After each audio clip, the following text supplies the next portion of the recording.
Hello guys, അസ്സലാമു അലൈക്കും. നമുക്കിന്നൊരു യാത്ര പോയാലോ? അങ്ങനെ ആ കാണുന്ന മലൻ്റെ മുകളിൽ നിന്നുള്ള കാഴ്ച നമ്മൾ കാണാൻ പോകുന്നു കേട്ടോ. അപ്പോൾ ഇവിടെ ഇന്ന് തായിഫിൽ അത്യാവശ്യം നല്ല രീതിയിൽ മഴ പെയ്യുന്നുണ്ട്, നല്ല മഴക്കാറുണ്ട്. അപ്പോൾ ഈ സുന്ദരമായ കാഴ്ച നിങ്ങൾക്കും കാണാം. അങ്ങനെ നമ്മൾ ഏകദേശം നമ്മൾ ആ മലൻ്റെ അടുത്തുള്ള സ്ഥലത്ത് എത്തിക്കൊണ്ടേയിരിക്കുകയാണ്. അങ്ങനെ അതിൻ്റെ ഏറ്റവും ടോപ്പ് ലെവലിലാണ് ഇപ്പോൾ നമ്മളുള്ളത്. അതിന് ഞങ്ങൾ രണ്ട് മലകൾക്കിടയിലുള്ള ഒരു പാടം കൃഷിയിലാണ് നമ്മൾ കാണാൻ പോകുന്നത്. നല്ല അടിപൊളി മണ്ണാട്ടോ. മണ്ണിൻ്റെ കളറിന് കണ്ടില്ലേ, ഏകദേശം ഒരു ബ്രൗൺ കളർ മണ്ണാണ്. പിന്നെ പാടത്തൊക്കെ അത്യാവശ്യം നല്ല രീതിയിലുള്ള കൃഷികളും കാര്യങ്ങളും നടക്കുന്നുണ്ട്. നോക്കി നമ്മളൊന്ന് സൂം ചെയ്ത് തരാം. പാടം ഈ കാണുന്നത് പാടം കളച്ച് അടുത്ത കൃഷിക്ക് വേണ്ടിയിട്ട് റെഡിയാക്കിയിട്ട് നിൽക്കുകയാണ്. അതിൻ്റെ ഇടയിലാണ് ഇപ്പോൾ ഈ മഴയും കാര്യങ്ങളൊക്കെ പെയ്യുന്നത്. തൊട്ടടുത്തുണ്ട് ഒരു പഴയൊരു വീടുണ്ട് പൊളിഞ്ഞാടിയ.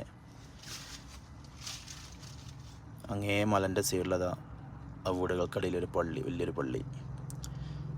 എത്രേ ഏരിയ ഉണ്ട് കേട്ടോ. അത് രണ്ട് മലൻ്റെ അടിയിലുള്ള ഇതിലാണ് ഈ കൃഷി നമ്മൾ കാണുന്നത്. അപ്പോൾ പോകുന്ന വഴിയിലാണ് ഞാൻ നല്ലൊരു മുന്തിരി വള്ളിയും മുന്തിരി കാഴ്ചക്കുന്ന മുന്തിരിയും കാണുന്നത്.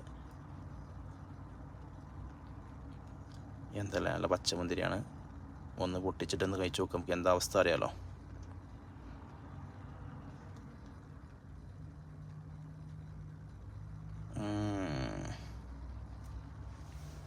അങ്ങനെ ഒന്ന് പൊട്ടിച്ച മുന്തിരി കഴിച്ച് നോക്കുകയാണ്, എന്താണ് അവസ്ഥ നമുക്കറിയാം.